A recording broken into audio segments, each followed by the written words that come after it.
Hey, fans, viewers, and listeners. Welcome to another exciting episode of Fight Insight Podcast. Our guest for today is Chris Taco Padilla, who made his UFC debut this past Saturday. Also, we will talk about Mike Tyson versus Jake Paul. Who do you guys think will win this bout? All that and more. So, Tim, hit it! Ladies and gentlemen, welcome to the Fight Insight Podcast. Ringside Raine, we are back. Our first guest has no-showed on us. This is 3 weeks in a row that our first guest has no-show, but thank God we have another guest coming later in the show. I know, I'm excited. I feel like third time is a charm, so maybe next week our guest will show up. I mean, yes, that one. Okay, our guest next week has been booked weeks in advance. That is one of the world's leading body language experts, Mark Bowden. You've seen him on this podcast way back in season 1, so which means nobody saw that episode. But he was incredible. He's a world-renowned body language expert. He has a show on Dr. Phil's new network, Merit Street, called The Behavior Panel, I believe. And they analyze people's body language and stuff like that. So we're going to talk to him about fighter body language. Really what I want to ask him, Raine, aside from like for you and I on how to be better presenters, what should fighters be doing on their social media to grow their social media? And how can you engage with your audience better? Yeah, because that's like a big thing for fighters, because it's not just about, there's so many fighters, right? But I think the main thing is like, how do you connect with the fans? Because at the end of the day, there should be that type of like unspoken language between the fighters in the cage and then like the people who are watching you, because that's how you get the following. That's how you get people to, be interested in your story and follow you as a fighter throughout your career. Yeah, I know. Yeah, it really is. And like, aside from, no offense, kids, close your ears, aside from taking your top off, right?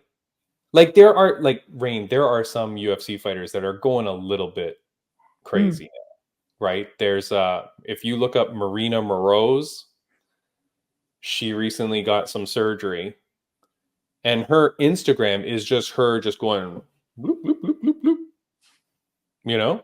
For those not on video, bloop, bloop, bloop, bloop, bloop means what you think it means, right? And Tim just took his top off if you're not watching this on video. Yeah. But like, like it gets a little crazy. And that girl has a husband too, but I do feel bad because I feel like some fighters are put in a position where you have to do that in order to get an audience. So, let's hope that that's not reality for a lot of people. But what about the guys? The guys aren't doing that stuff. So, I mean, male fighters, social media is just as important. You've got to figure out some way to connect with your audience. So anyways, we're going to talk to Mark Bowden about that. And we're going to see how that goes. In terms of Friends of the Podcast update, I also do want to say congratulations on a fantastic UFC career to Mr. Brian Bam Bam Barbarena. Woohoo! Yeah. He has announced that he did not re-sign with the UFC. We know that his contract was extended before. He fought it out. They are not re-signing him because they put him up against shitty people, Raine. You don't put Brian Bam Bam Barbarena up against stupid grapplers for 3 fights in a row. It's just stupid. It's not good for the fans. It's not good for anybody. So, I'm upset with the fights that he was given. I'm upset with how it all went down. But here's what's crazy, Raine. He said to me before that had his contract expired, and he said this on the podcast, he said, had his contract expired and lapsed, he was just going to quit and go away. However, after BKFC Knucklemania 4, there's Brian Bam Bam Barbarena tweeting that he wants to fight the king of violence, Mike Perry. Ooh. I mean, make that fight. Make that fight. Brian Bam Bam Barbarena versus Mike Perry. That's a great fight. Line it up and let's see those guys just murder each other to death. Yeah, I mean, Bam Bam is my best friend in the whole wide world. I don't want him to die, but I want to see a nasty war, and I think that Bam Bam could really bring the war to Mike Perry. Yeah, that'll be a good fight to see. And it's what's great about knowing when your time is up or when you're supposed to like move on to the next thing for you, or just knowing when you should retire. I feel like it's good when fighters or just people in general recognize that, because it's like the kind of, you don't want to go Yeah. because you got injured or you can't fight anymore. I think it's good to kind of like know, okay, you know what? I've accomplished what I want to accomplish at this place, this company. Now time for something else. Yeah. Now let's talk about, yeah, you're right. Speaking about people that don't know better, Raine, Oh God. Arman Tsarukyan, okay? This freaking guy, for those that don't remember, he fought at UFC 300. He beat Charles Oliveira. On his way to the cage, something happens and you see him like rush at a fan kind of thing. Mm-mm. And then the security kind of like fumbles him around and brings him back. You don't really think anything else of it. He's now been fined by the Nevada State Athletic Commission, and he has been fined 20% of his purse, which equated to $31,600. And the reason is because the guy in the stands apparently gives him the middle finger, and Arman goes to clock the dude. In the post fight, he's quoted as saying, "He showed me fuck you," like, the finger, and he wanted to punch me, and I wanted to punch him back. That's it. So guys, no one show me fuck you. It doesn't matter who you are. I'm going to punch you in the face. Mm-hmm. Mm-hmm. I mean, Raine, thoughts, comments? Well, first of all, I feel like, I feel bad for, fighters you know, who would get cursed at, or who would, like what happened to Armin, right? Because it's like, how do you respond to that, right? Because first of all, you're like, you are under, a microscope, basically, because people can see you. And what's sad is that sometimes fans feel like they are entitled to just do whatever because they paid for their ticket, and on top of that, what if they're drunk, right? So now they get more like obnoxious, and then they would think, oh, it's okay to treat this person this way, he won't fight back, whatever. And when they do, it's like, okay, wait a minute, you realize they're real people, they have emotions, they also want respect. Yes.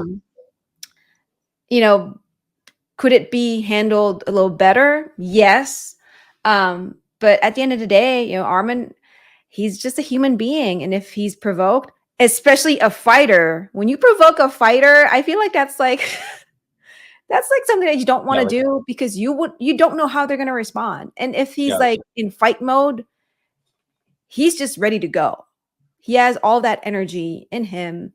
Anything that would probably trigger him to just like go, he would just do it. I guess he got taught a lesson, right? By having to pay that fine. I don't know if the fan got, I don't know. Did the fan get any? No. Yeah, that's a thing. It's like, and which is sad. Okay, but hold on. If anything, you're lucky that the fan doesn't sue you now. True. I mean, here's the thing though, Raine. It's so funny. We can just never agree on anything, which is why I love having you as co-host. But like, if you're at work, which is what Armin is, he's at work, you gotta think better. Like, you gotta like be a little bit more cognizant of what you're doing, right? Like, I think there's a big difference, because if I'm at work at my desk job and someone gives me the middle finger and I slap them, right? I give them an old Stockton slap. I know I'm going to face repercussions, not just from the person, but from my employer. And in this case, that's what the Nevada State Athletic Commission does. Like, now they fine him. If it happens outside when you're not at work, okay, now it's just me and that guy. I mean, that guy still has the same possibilities of repercussion to me if he wants to sue me or do whatever. But at least I'm not going to be impacted in my job, possibly. I do think, Arman, you can't be doing that, dude, to people while you're fighting. I mean, what happens if the minute he goes to throw that punch, what if something happens? What if someone cuts him or he bangs something and then you can't fight? I mean, True. that would I have see been your point. Yeah. crazy. Like, you got to be careful. You're a professional, and I know you're heated. And to the fans, yes, you got to be careful. You can't be too crazy either. But look, man, you're walking to the cage. You're fighting a legend in Charles Oliveira. You know people are going to be against you. They're going to be booing you. They're going to be. You got to somehow figure out how to deal with that. Like, that's a mental thing. You can't you can't snap like that. I see what you're saying. I do. I just hope that there's going to be because I know in the NBA when fans get all like Yeah. disrespectful to the athletes, the NBA actually would ban like the fans who would do that to the athletes, right? I don't know if either ban or like not, or kick them out of the game, something like that. I just hope that there's something like that in the UFC or in combat sports world in general, because like I said, when fans go to these events, some of them could have too much to drink and then they'd feel like, hey, I can fight this dude. When in reality, it's like, no, dude, it's the liquid courage that's making you feel like you're a fighter too. Yes. So I've learned two things. One, if you go to the next fighting event, do not boo Raine or she will pimp slap you to the next week, right? Like Raine's not taking it. And here, the fan's name is Obed Ardon, and he told Bloody Elbow, I'd like to apologize to Arman for provoking him by flipping him off. I was buzzing all day, and the moment got to me. It was my first time ever attending a UFC live event. It was incredible. I'm glad the incident wasn't as bad as it could have been. I do want to make clear, I didn't pull him towards me. I yell out offensive words or anything of that nature. I just flipped him off, nothing else. Congrats to Arman on a great performance and best of luck. I mean, that statement to me is also him preparing for a lawsuit because he's like, I didn't do anything. I just flipped him off. Now I'm going to sue you, right? Like he's definitely putting himself in a good position here too. And that's kind of like bad too, because it's like, can you imagine people getting ideas now? Like, oh my God, like I can like get money from like provoking a fighter. Well, see, yeah, and then we go down, a whole terrible rabbit hole of potential nonsense, right? I'm putting on some very funny clips at the bottom here. Now, anyways, don't go to UNF and piss off Raine because she's totally happy with slapping a fan. So that's good. All right, Raine, this is totally insane.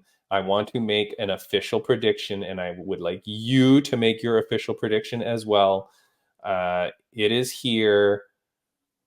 Mike Tyson. Did you know that they have now indicated this is a sanctioned pro fight? Oh, Raine, it's a pro fight, Raine. It is sanctioned as a pro fight. First of all, what kind of idiots are sanctioning this? A 60-year-old man versus a 30-year-old lion. A 60-year-old man that was in a wheelchair a little while ago. Like, crazy. Now, wait, this means that you're actually going to watch it, right? Because I remember you're like, oh, if it's just an exhibition, I probably won't watch it. Yes. So now I think they did this for you, Tim. So that way you watch. Thank you, Netflix. You get my one extra view. Okay, Raine, prediction time. I want you to give me your prediction. I have my prediction, and as we know, I'm very right very often. Yeah. But go ahead with your prediction for this. And this is ad hoc. No, you didn't know this was happening, so I appreciate it, but go ahead.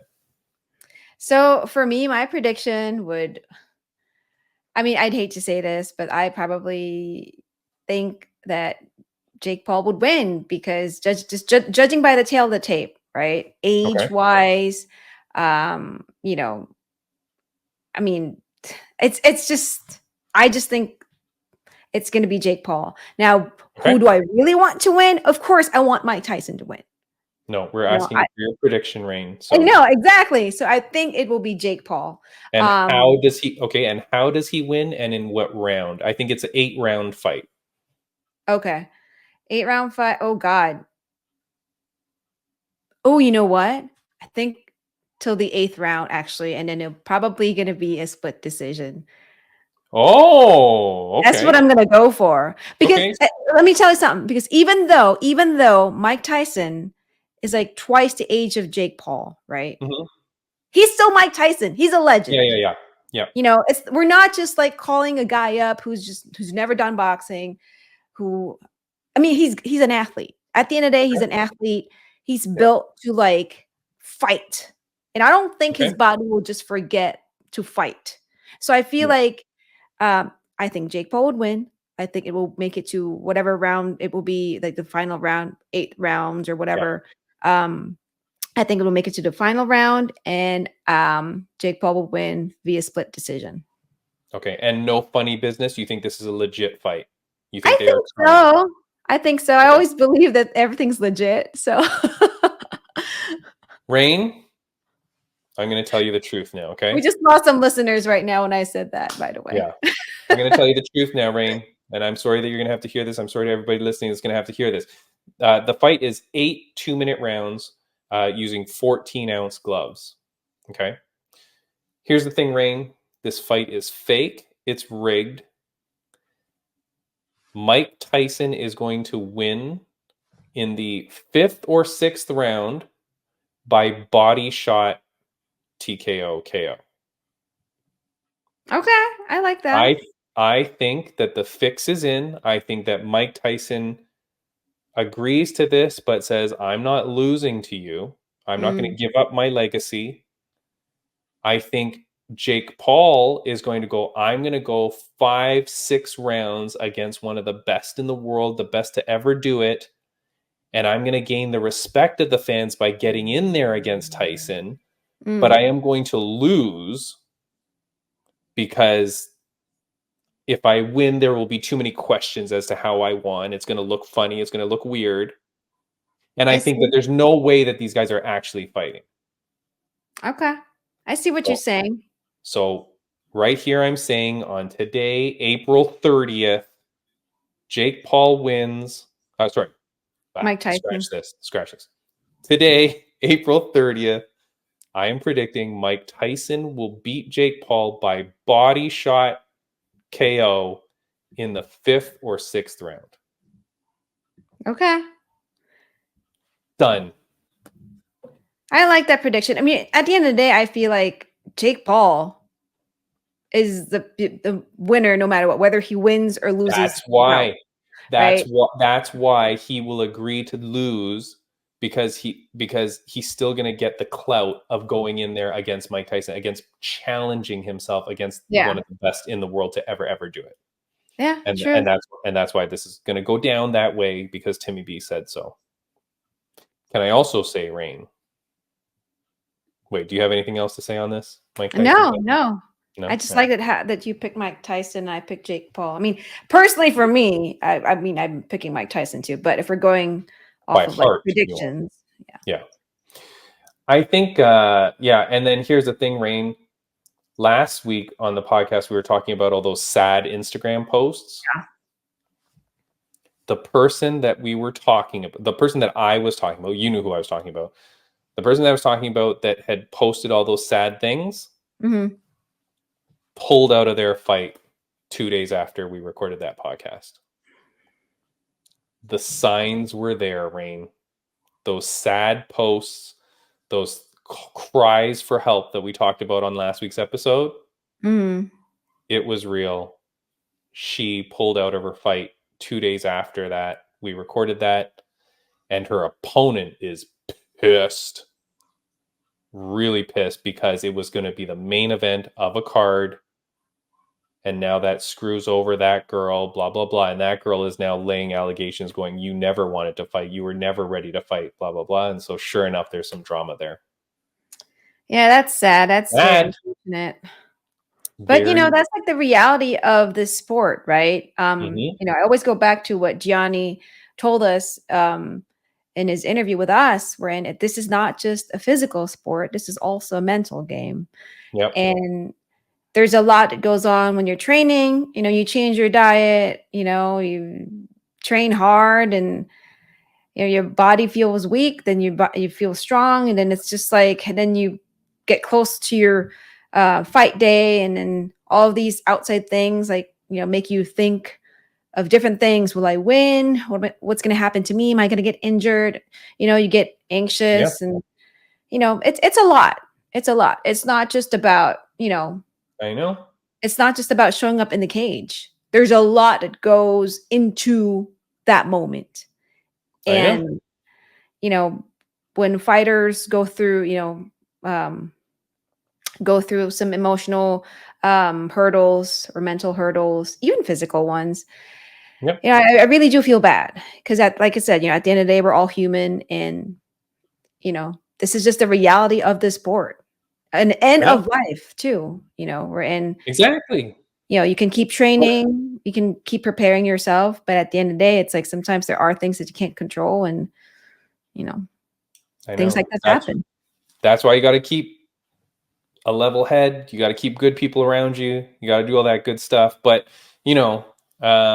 and we'll talk about it with our guest that's coming on very soon, like any moment now. You should be texting him actually because he's not Oh, here and it's actually, like yeah. a couple of minutes. But we'll talk about it with him because that's a guy that had to have his mind 100% set. But yeah, aside from that, the last thing that maybe we would talk about while we wait for our guest now is, of course, Conor McGregor owning a part of BKFC. What the hell does this mean?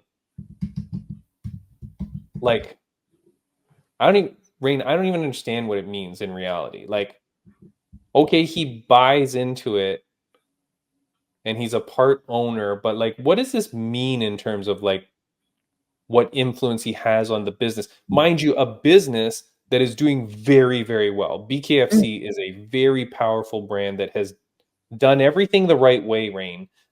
I think they're a lot smarter than PFL. I think they're a lot smarter than ONE FC. I think they've grown at a reasonable pace to maintain profitability. Of course, I don't know their bank statements, but I'm assuming that they're doing well with how they're growing, and they're not growing too fast, right? They're not mm. getting too big for their britches, as old people will say. So they seem to be growing at a reasonable path. Now Conor buys in. Does he suddenly start taking control of things? I would assume not. Are we thinking BKFC is just going to get bigger because Conor will continue to promote? Mhm. What do you think will be or I mean, it's one thing to say his impact will be positive, fine. But what do you think happens when Conor owns this company? Like what differences do we see, or how does this work? Well, I feel like, you know, as a part owner, right? You know how like when athletes become part owners of like teams Yeah. that, they like, or teams that they used to play for, or even just like a sport that they want to support or a company that they want to support. And I think this is what's happening here. I feel like Connor sees BKFC as a future, as part of the future of this sport. And I think he felt like, oh God, UFC is like its own like brand now, biggest brand in the MMA world. They have a huge following.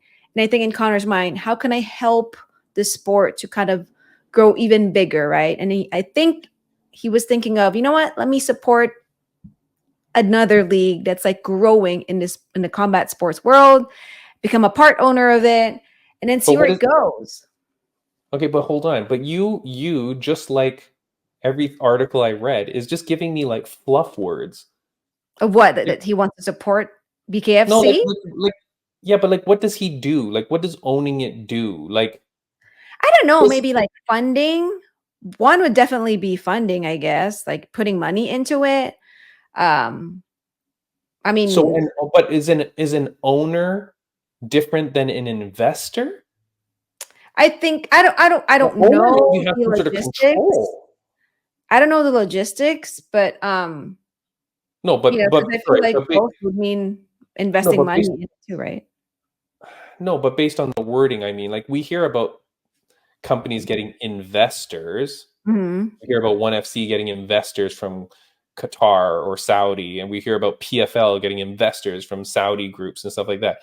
But Conor is an owner, which Yeah. would mean to me you're essentially, he'd be paying, let's say, David Feldman, the owner, you'd be giving him some money for his share of the business, but that doesn't go to the business. That goes to Feldman for his ownership part. So Conor being an owner doesn't put money into the company. Like, it doesn't increase the company's pot of money. He's buying ownership of it. So like now you've got to like do something to drive the business to get better. Mm-hmm. And what does that mean? I don't understand how Conor can make it bigger. I'm a little bit confused how that works. Well, I guess like for me, whether he's an investor or, you know, like an owner, whatever he is, right? He's part of BKFC. I think that's like the main idea, Right. right? That he's part of BKFC. People who probably didn't know that BKFC existed, now they're like, oh my God, what is this thing that Conor McGregor just did? He bought ownership at this company called BKFC. What is that? Now they start looking it up and they're like, oh my God, they do these shows. Oh, they have these events. Is Conor McGregor going to show up at this event coming up, you know, at BKFC? Oh my God, we should probably buy tickets and check it out. Yeah. You know, I think it's just more than just, you know, being an owner, investor, putting money into this. I think it's just, I think for Conor, it's like helping BKFC become like a stronger, name in the combat sports world. Because I think he sees the value of it. Now, I believe when I was researching, I think BKFC is the fastest growing combat sport in the world. And of course, if you think bare knuckle, you think BKFC. Mm. And again, they did that without Conor. So I just don't know. And if you wanted Conor to promote, I mean, you could pay him to promote. Exactly. Right? But now he himself is the owner, part owner. So it's like now they don't need to pay him to promote. Oh, I see. So what you're saying is if he's the owner, he benefits by the business growing. So Mm-hmm. now he's going to do everything to grow it. To promote it. Yeah. Even if that just means he goes out on publicity tours about the company, that's still super good for BKFC because they're like, holy crap, now we don't have to pay him because he's just making money based on the ownership aspect. Okay. I don't know. I think it's such a strange thing. Now, here's the question. Is Dana angry? Should he be? I don't know. I mean, I don't know. I don't think he should be angry. I mean, he might be like, "Oh my God, what just happened?" Right? I don't think he should be angry. I think it depends, right? Some people crave for competition, some people don't want competition. So I don't Yeah. know which one Dana is, right? But I think, you know, if I was him, this is good, right? Because it's like competition for the brand and for the sport, it's good because it's like it means that the sport is growing, right? There's other options for like people, you know, just go watch MMA. But yeah, I mean, I do see how he might be angry because like obviously Conor McGregor, you know, he's Yeah. a big star in the UFC, right? And now he owns BKFC. You know, I don't think Dana's angry. I think he's just, oh, okay, this happened. I mean, Raine is like, again, way too nice, number one. But B, we disagree as always. I think Dana like had 7 heart attacks and 3 strokes Oh when that no. announcement came out. Because I think you're like, what the frig, dude? The name Conor McGregor is supposed to be synonymous with UFC. Mhm. When you think Conor I know. McGregor, you think UFC. Like that's the way you want people to think. He goes and does the Amazon movie Roadhouse. Like you want people to go, oh, the UFC star Conor McGregor is in this movie. You don't want them to go, the owner of BKFC is in this movie, right? Like, yeah, you right. I think Dana is furious. I don't think this does anything for him.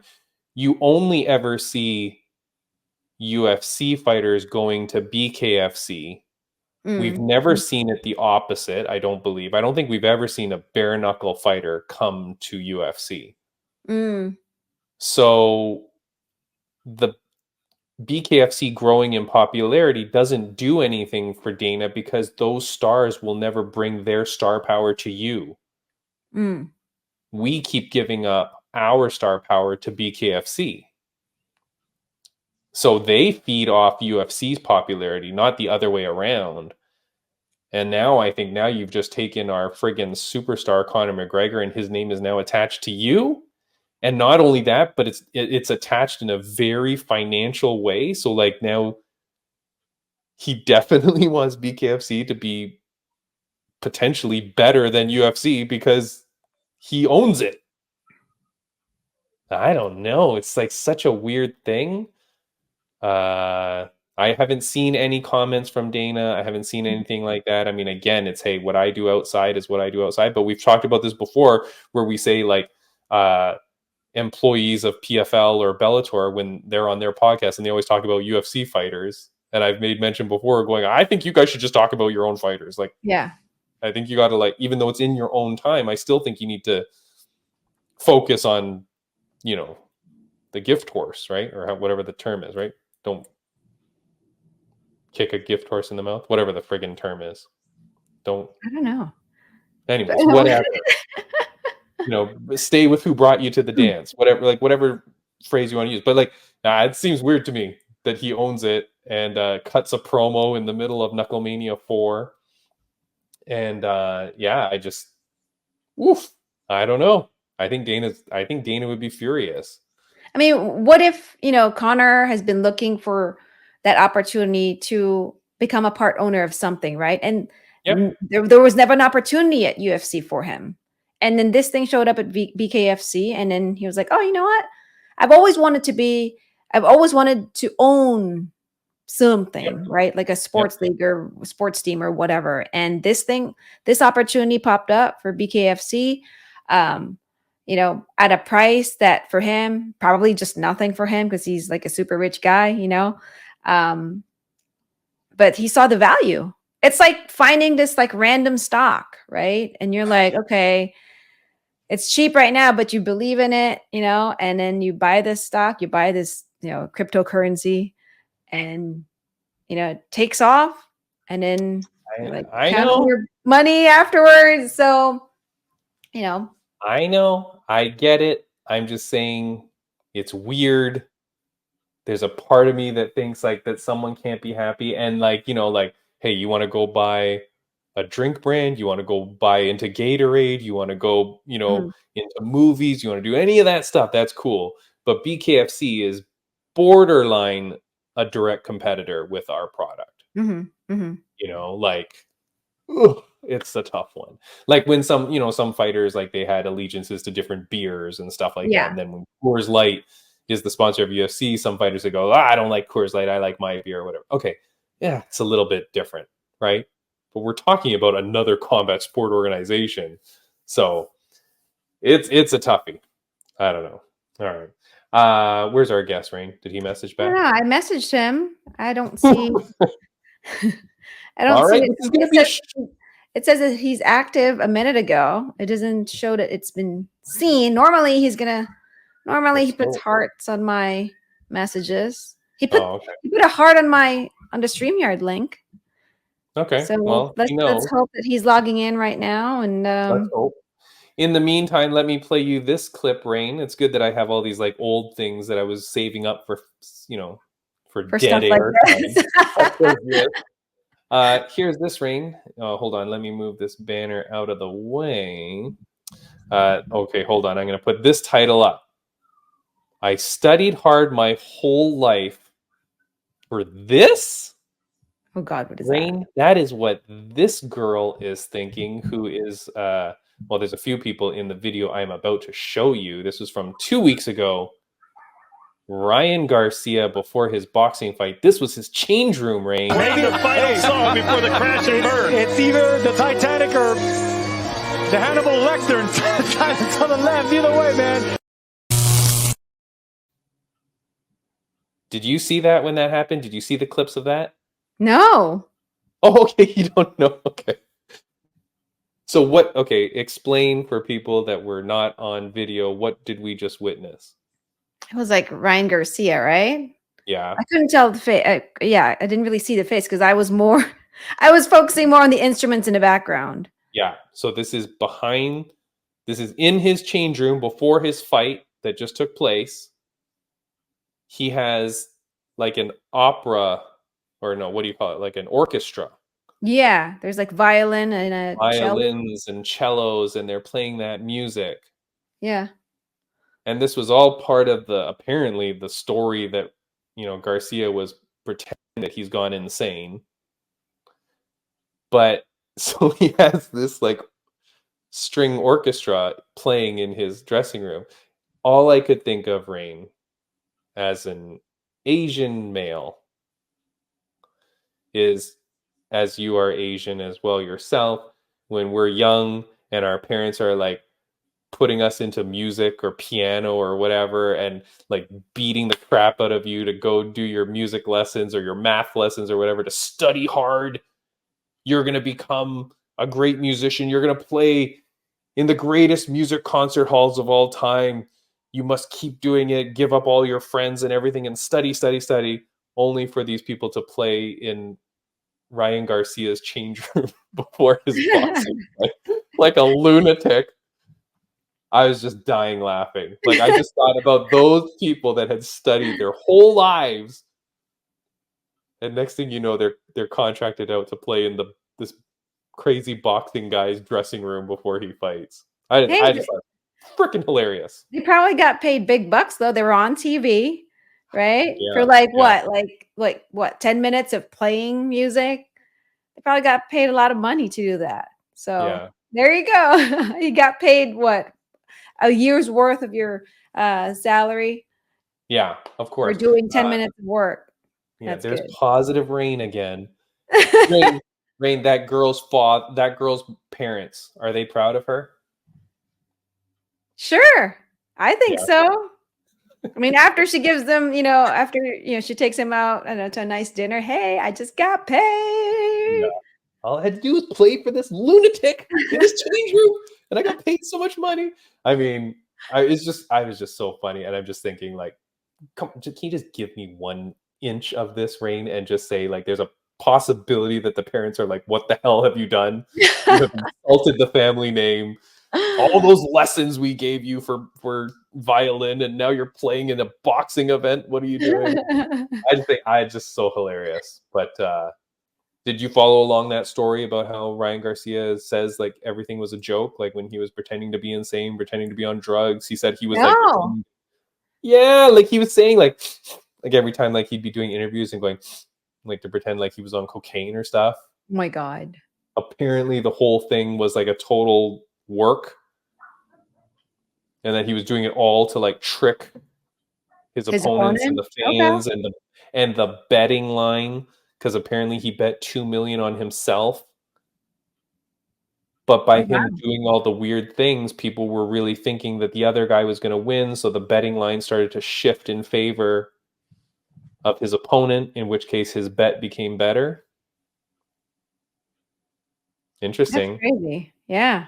Yeah. We know that like in UFC, you can't bet on yourself. None of your friends or family can bet. Like there's like a whole bunch of rules around that. But like that would be like the same thing, right? Like if you're a UFC fighter, you're just going to start pretending to go crazy. Let the betting lines go against you, and then you bet big on yourself, knowing that you've like just tricked everyone. I don't like that.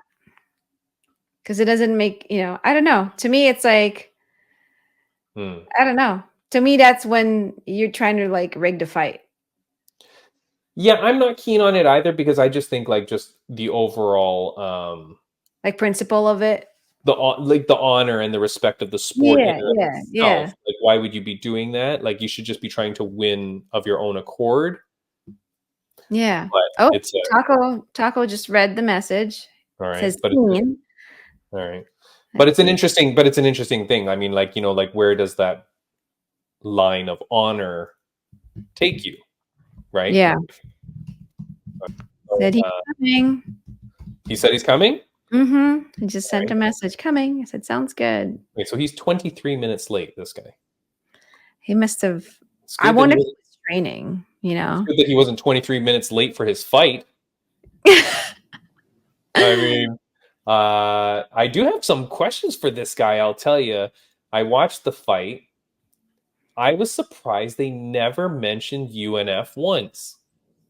No, they mentioned his last bout at UNF against Justin James. But they didn't say it was UNF. They just said they just said somewhere in the regional, something like that. And they didn't. Yeah, and when they showed clips, it wasn't from UNF. It was from other fights. Now he's been with UNF for like 3 fights, I think. So like the clips they showed were older. So I wonder what that's all about. And I was like, wait a second, this guy's the UNF champion. Like he's a champion of a league. Like I just thought it was strange that they didn't talk about that. Yeah, I don't know. But I wonder if he knows why they wouldn't say it, because you would think like it's something to be proud of. Yeah, I mean, I wonder if it's kind of like one of those things where they don't mention other MMA promotions, right? Because that becomes like at that point, that's like a line we're in. Okay, now we're promoting your promotion, right? By mentioning UNF or whatever other promotions out here in California or just in general, it's like they're promoting that promotion. Well, I don't know. Let's ask him, because he is here now, Raine. We are so excited. All right. Our guest today, thank God he is here, saves the show. He made his UFC debut on 5 days' notice this past weekend and won with a first-round submission over a man who was on a 12-fight win streak, fighting since 2013. He now holds a record of 14-6 and is ready to put the lightweight division on notice. He is the former, well, technically he's the current reigning, but he is the former UNF Up Next Fighting lightweight champion. I mean, we are so happy to have him here, fresh off his victory. Raine, bring this man in. Please welcome Chris Taco Padilla. Hey, I recognize that sound. Hey. Hey, how y'all doing today? How you doing, how are you? Chris? Man, I'm doing good, man. I'm just finished eating some pho with the family, so that was super cool. Man, we're doing good, man. I'm blessed to, as you guys said, to have that experience this weekend. It was surreal, life-changing, and felt like a dream come true. Taco, did your family make you pay for the meal? You know what? To be honest, if I can keep it real, man, my family does. I mean, like this camp, I mentioned a little bit during my interviews, but I had to move this camp again. I had to move to I moved from Torrance to Westminster, and my family literally took care of everything. Like they did all the picking up, the lifting, the driving, everything. Literally, my brother treated me almost like a glass object. He was like, "Nope, we're lifting everything. Don't pick anything up. Just let us handle it." So for me, if it's like we watch each other's back, man. So I took care of the meal because I'm like, you know what, I owe you guys everything, man. You guys could have just said, "Nah, I'm busy," blah blah blah. Excuse. But they're always there for me in any time I need them. So yeah, I owe those guys everything, man. Dude, I am so happy for you, man. Congratulations on your victory. Obviously, when you came in, you said you recognize the sound because, of course, you're the Up Next Fighting lightweight champion. You know Ringside Raine Cruz. She normally calls you into the ring. And, man, she told me that she was so excited for you. Of course, I was seeing your images on the Up Next Fighting pages, being so proud that you were making your UFC debut, man. 5 days notice. How is your mental status going into that? Does that make it easier because there's no time to stress? You know what? To be honest, man, when I look at fighting, like the biggest thing I take from fighting is being intellectual with my fight. I'm a strategist. So I obviously, like, again, like any war, you want as much time to study the opponent, study the game, study the adversary, see what he has, what he does best, et cetera, and where you excel against him. So for me, it was like, okay, no time to study as much as I want. But on the flip side, I'm a full-time fighter. Like, when I wake up, I train. I leave training to go train more. Like, just like someone would do an 8-hour job, that's training for me. So it was like, once I saw his style, and mind you, this kid is good, man. This kid was good. Striker, he was good. He when in his fights, when he was on top, he was doing good. When he was on the bottom, he was able to get back to his feet. So I was like, oh, this kid is good. I was like, okay, so this is not going to be a skill battle. This is going to be a strategist battle. This is going to be the person who can pull the other person's weapons and make them uncomfortable, pull them out of their comfort zone. So when I realized that, I was like, oh, I'm that guy. I know I'm that guy because I meditate on strategy all the time. So I knew that I could get him. Once I watched his tape, again, I have 5 days. So so when they first called me, they were like, okay, this is the offer, but we got to wait for him to accept. So I'm just like, damn it, man, I only have a week. So I gotta wait 2 days before he even says yes. I was like, whatever though, man. Again, it's a life-changing opportunity. So I was like, whatever. So I didn't watch his fights for like the first when I first got the opponent, I didn't watch any of his fights. I just kind of chilled out because when sometimes when fighting starts for me, I'm a little emotional. All the emotions going through. So once I let the emotions die down and my strategy self took over, I was like, okay, time to watch.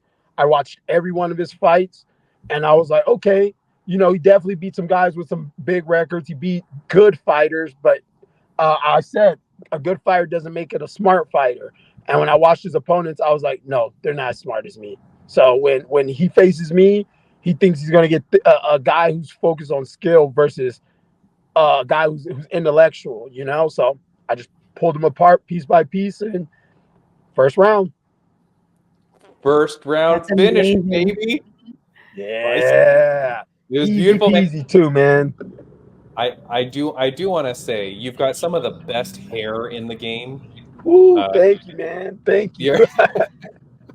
Your hair is fantastic. I want to ask you, your opponent was coming off the UFC Contender Series, right? Dana White Contender Series. Yep. For your career, did you think you were going to have to go through the Contender Series in order to get in, and are you happy that you didn't have to? Man, to be honest, I thought I was gonna have to do everything, man.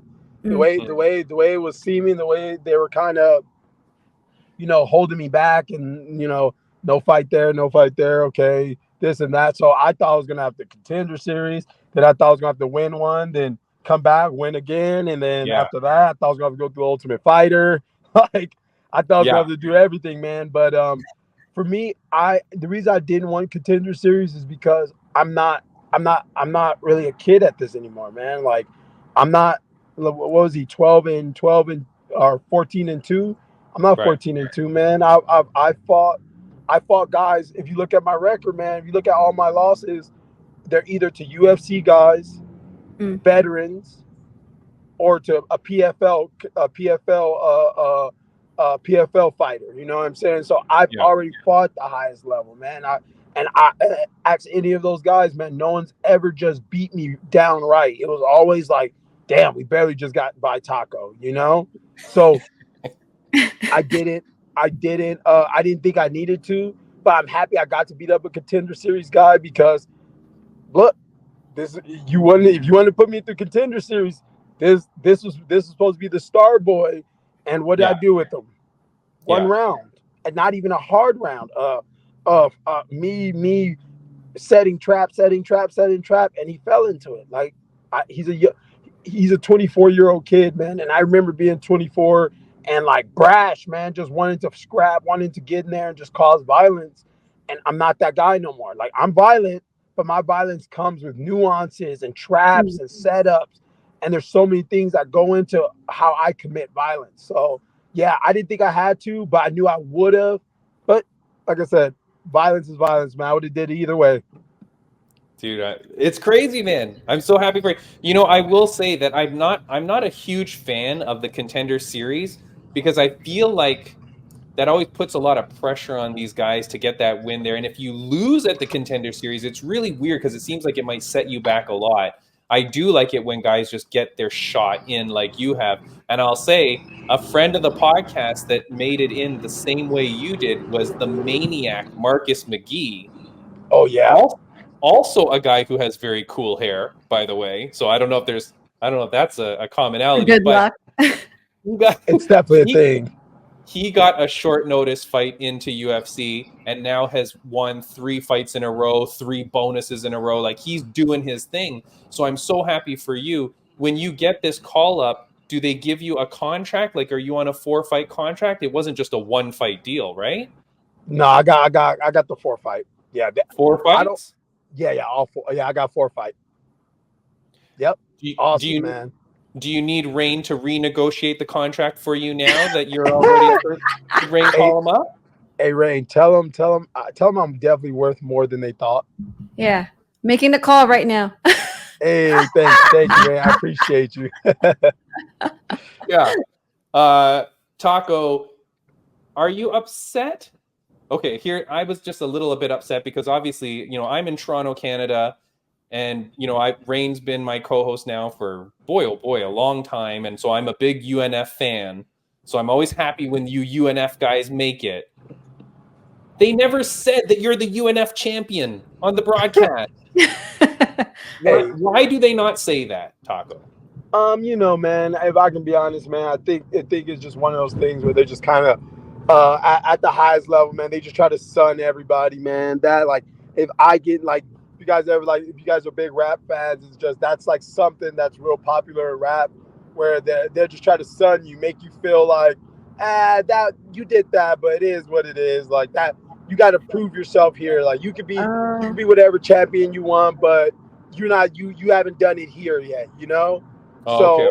Yeah, I feel like it's one of those things. And if you're not on UFC Fight Pass, they don't really care to say, you know, give you your accolades, man. And for me, hey, man, you going. That's the thing. You don't gotta respect me, but you're gonna respect me. That's the whole thing. You don't have to, but you're going to, because one year I wasn't on Fight Pass. Yeah, I wasn't one of those guys. But look what I did to a guy from Fight Pass. Look what I did. Again, look what I did to your guy who was supposed to be up next, man. I'm up next now, and I took all the juice he had, man, and now it's mine. And now I bet when they go on my Instagram and they see up next lightweight champion, they're like, oh, okay, these guys, they got something. These up next champions aren't just your local guys running around with belts, because I earned mine, man. I went through wars to win my belt and to defend my belt. Defend it, yeah. So, hey, man, you can say what you want, but the numbers don't lie, man.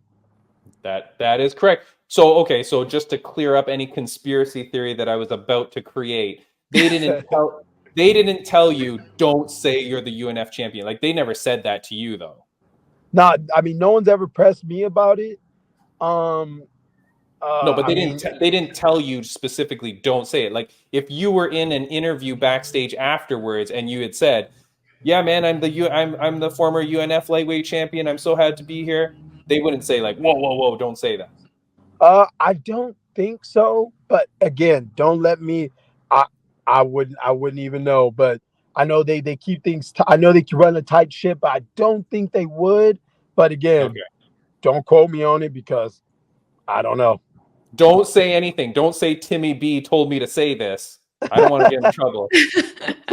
Oh yeah, because that's the thing, man. When you're getting ready for this UFC, man, there's a lot of papers to sign. There's a lot of this, that. I got a lot of fine print. Yeah. Mm-hmm. Yeah. A lot of fine print. They're like trying to read. Yeah. So much. I was like, literally, I think that was like the toughest part about getting ready for all this, was all the paperwork, all the this, all the that. I was like, man. they sure do their job, man. When they make sure that no, they're not just letting anybody in. Like, you have to pass. Like, you think you're going to work for the president, it feels like. Yeah. Wow. It's bigger than the president, for God's sake. It's Yeah, I mean, bigger. at this point, yeah.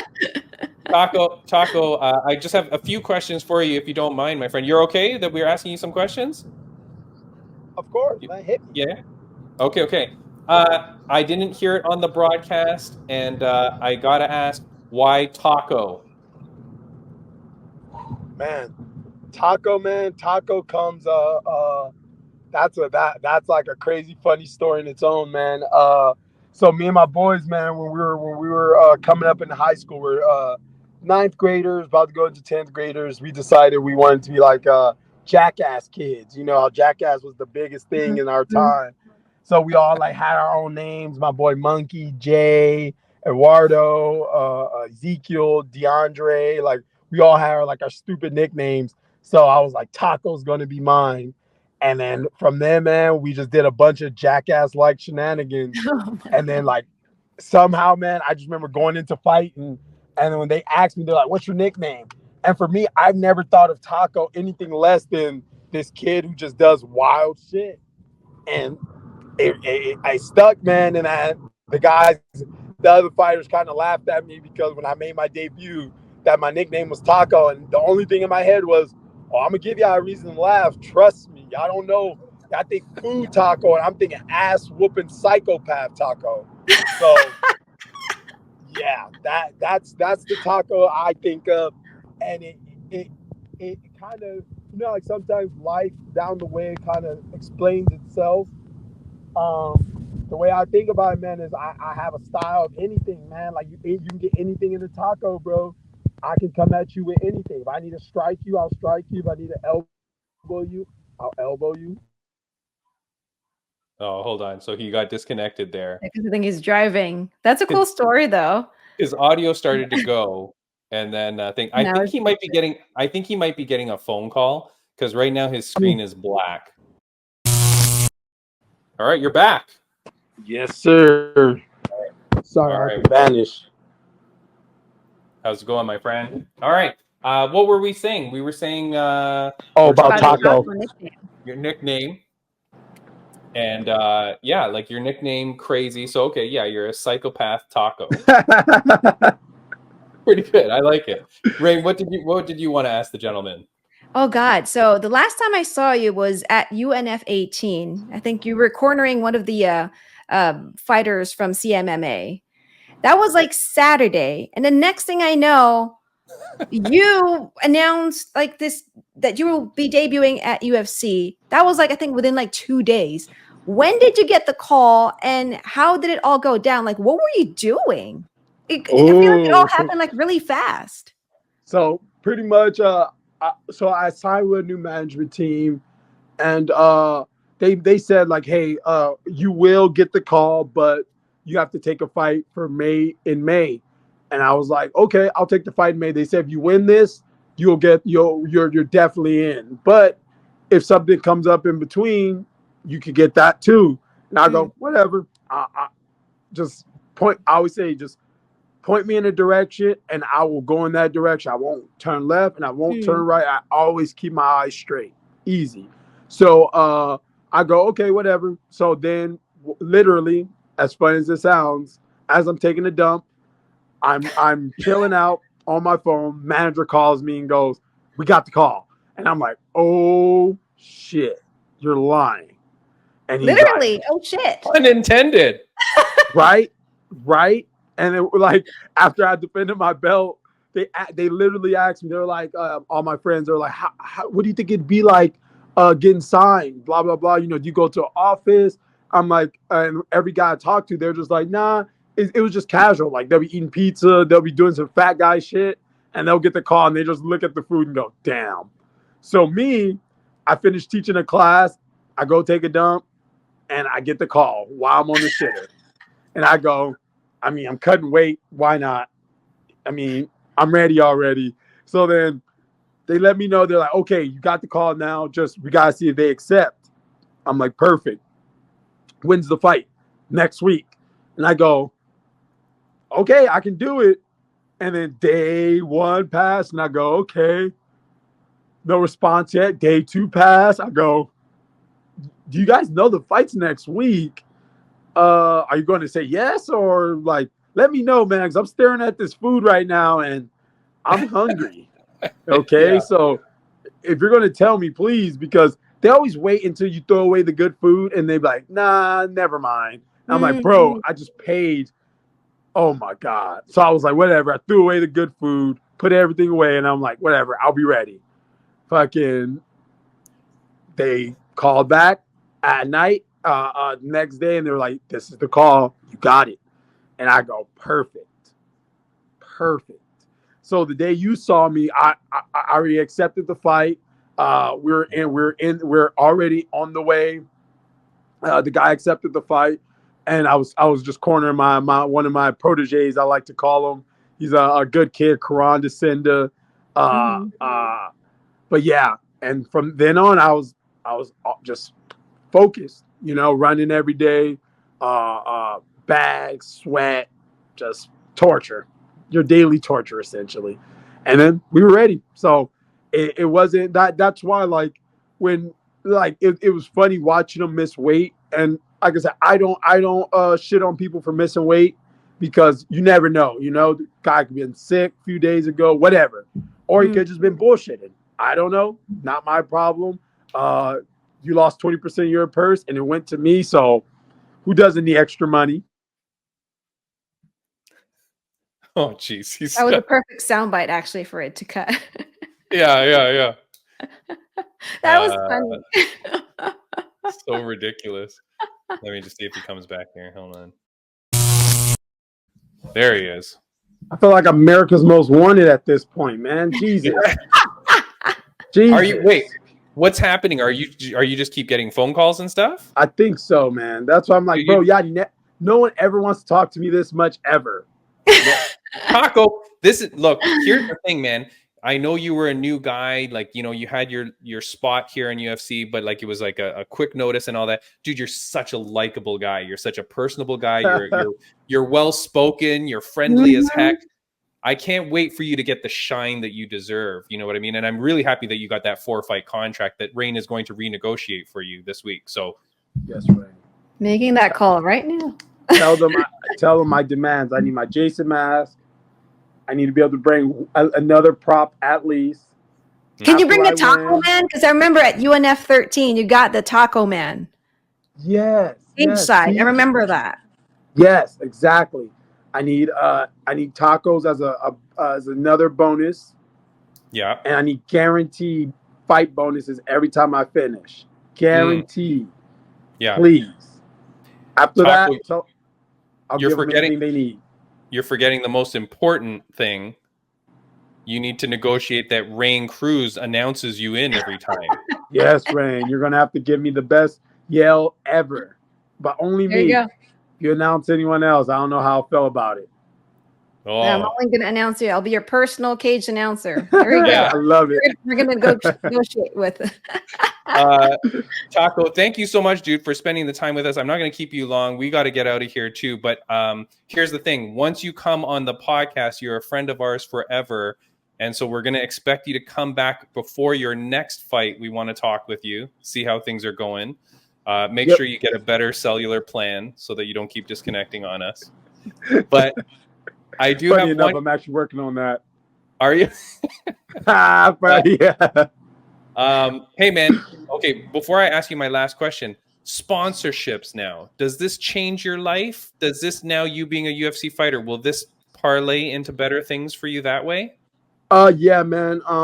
Obviously financially, I'm obviously gonna be making way better money. Mm-hmm. But I think the biggest thing, man, if I can be honest, is just my family, my friends, my community that know me. They know that I've been chasing this dream for 16 years now, man.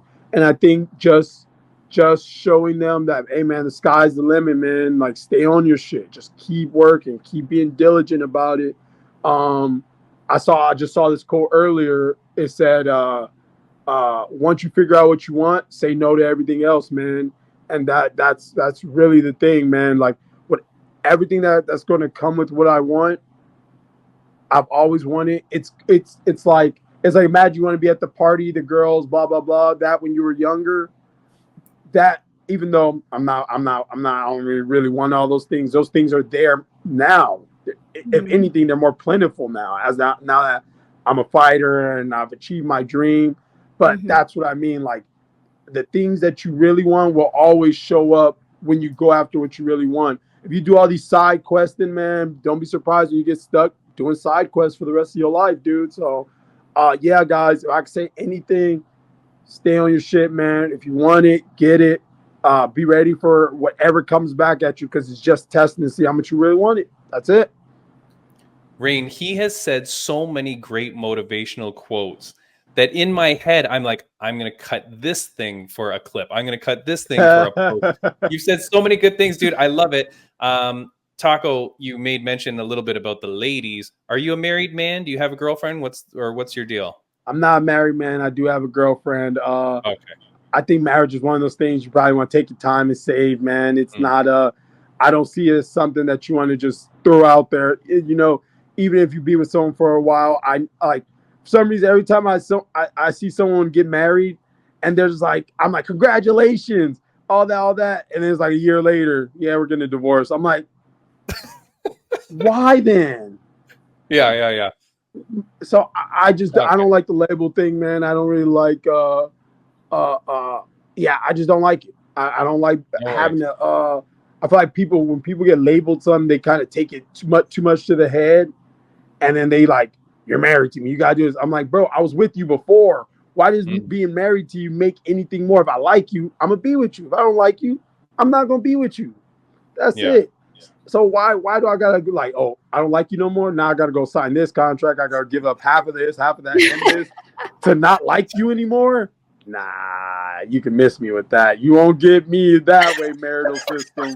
Not this Taco, the only reason I brought it up is because Raine and I are putting together a reality MMA/dating show. Ooh, when we get this thing launched, if you're not in a committed relationship, are you going to be on our MMA/dating show? You know what, man? I deal with enough women with daddy issues, man. I don't know if I'm ready to go down that one again, man. Imagine all these daddy issues, drug issues. What's the other one? When you can't be alone. All them issues, separation anxiety. There you go. Fighters are the worst with it because they have it the worst and they're aggressive. All right. Hey, I will be a producer though. I will stand in the back and be like, I think they have the most issues. Let's take them. All right. I got you. Taco, last question I'm going to ask you, my friend. Thank you so much again for staying. No last question. It's a question that my mom used to ask me almost every day of my life growing up, so I want to ask it to you. I'm very interested in your answer. On a scale of 1 to 10, Chris Taco Padilla, how happy are you?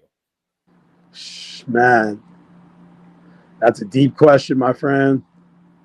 I will say I would say I'm a 10.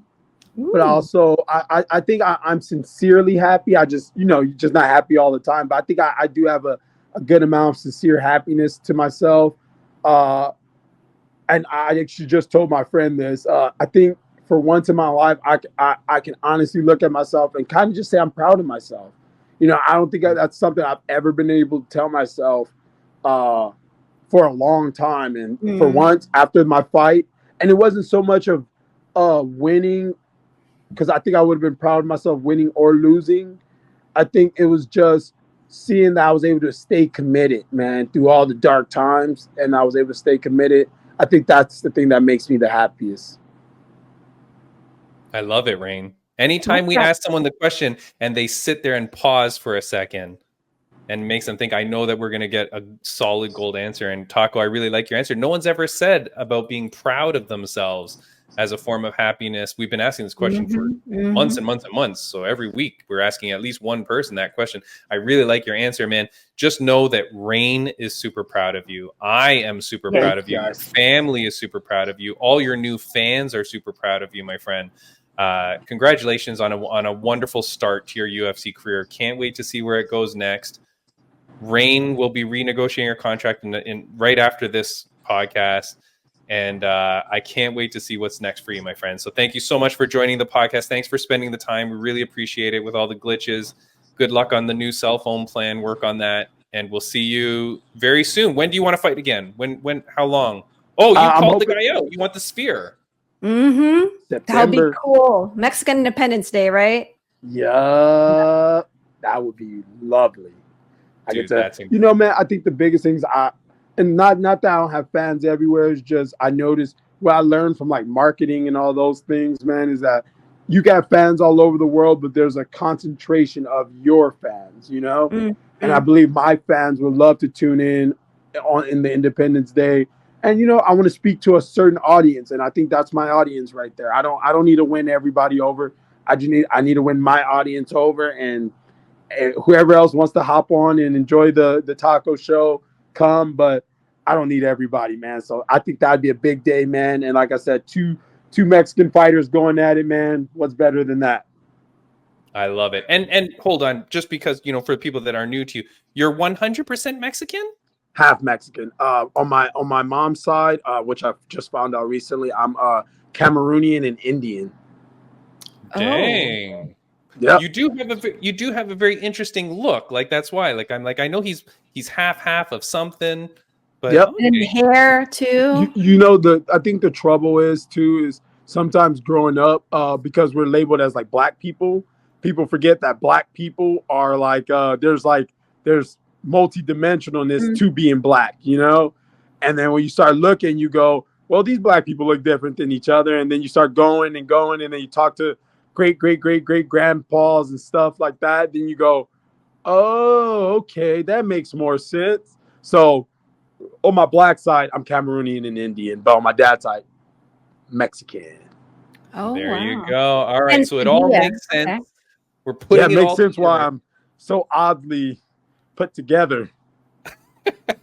Hey man, it's what makes you unique, Taco. Thank you for joining the podcast. Thanks you for joining the podcast, my friend. We will see you very soon. Good luck to you. Good luck in everything. And again, we will talk to you very soon before your fight at the Sphere. Thank you. Appreciate y'all. All right, buddy. Have a good one. Proud of you, Taco. Thank you, Raine. Love y'all. Y'all have a good day. Thank you too. Bye-bye. This guy's the greatest, Raine. He's amazing. I really like him. Thank you so much, Raine, for figuring this out and for getting him on the podcast. Yeah. That dude is crazy. He's a star. I like anybody that saw him fight, anybody that sees him here on this podcast knows that this dude is a star. His personality is going to take him places. And what a good attitude and personality. Raine, I love him. I love him. Thank you so much for bringing him in. He's amazing. And honestly, it's like the fact it was crazy, like watching his fight, right? Because, you know, when he was saying, you know, he's been doing this for 16 years and there's a lot of ups and downs. And sometimes, you know, for someone like him chasing his dream, like for us who are chasing our dreams, sometimes you question, like, when is it going to happen? When am I going to get the call? And then you see someone, you know, accomplish their dream, right? And someone like Taco, it's very inspiring, you know, especially for someone that, you know, like I remember just watching his fight, seeing him take pictures with his coach afterwards. I was just like in awe because it's like, oh my God, like this person that I know accomplished his dream. He made it. And to me, that kind of like put like some more light in my heart that, you know what, whatever I dream of, you know, what I want to accomplish in life, it's going to happen too, because look at him. I know him and it happened to him. I know. We're so happy when we see good things happen to good people, and good people that we know, because you know how deserving they are of it. Raine, we're way past time. I'm going to have to glitch out some of the parts of the podcast delete. So I know you've got to go. Guys, thank you so much for watching the podcast. Thank you to RageWorksNetwork.com. Go to RageWorksNetwork.com to see other podcast networks like ours on their audio network. Thank you so much to everybody for watching the show. Raine, thank you so much. And we will see you next week with Mark Bowden, the world's #1 body language expert. We will figure out how to talk and how to better engage our audience. I love that. Thank you. I've been working on it. Goodbye, Raine. Me too. See you. Bye.